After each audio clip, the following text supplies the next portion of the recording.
মুসল্লি বাদ দিয়ে এরকম সহযোগীদেরকে আমরা মসজিদের সভাপতি বানানোর কারণেই মসজিদ থেকে প্রকৃত মুসল্লি নাই, প্রকৃত মুসল্লি নাই বলে রাসূল সাল্লাল্লাহু আলাইহি ওয়াসাল্লাম বলেছেন ওয়ালাইসা ফীহি মুমিন।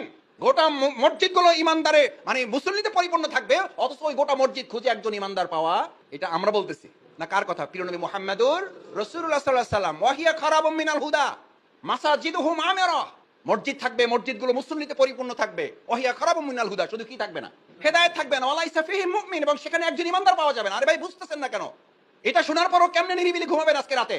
এটা শোনার পরও শুধুমাত্র 5 ওয়াক্ত সালাত জামাতে মসজিদে আদায় করে কি করে জান্নাতের জন্য নিশ্চিন্তে মন আনন্দের নিশ্চিত জীবন যাপন করছেন?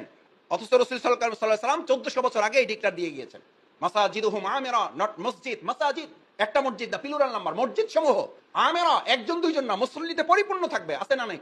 জায়গা পাবেন না জুমার নামাজে, রাস্তায় জায়গা পাওয়া যায় না, জায়নামাজ বিছানোর জায়গা পাওয়া যায় না রাস্তার বাইরে। ওই একই লোক ওই মসজিদে আসরের নামাজে আবার জামাত করার মুসল্লি খুঁজে পাওয়া যায় না।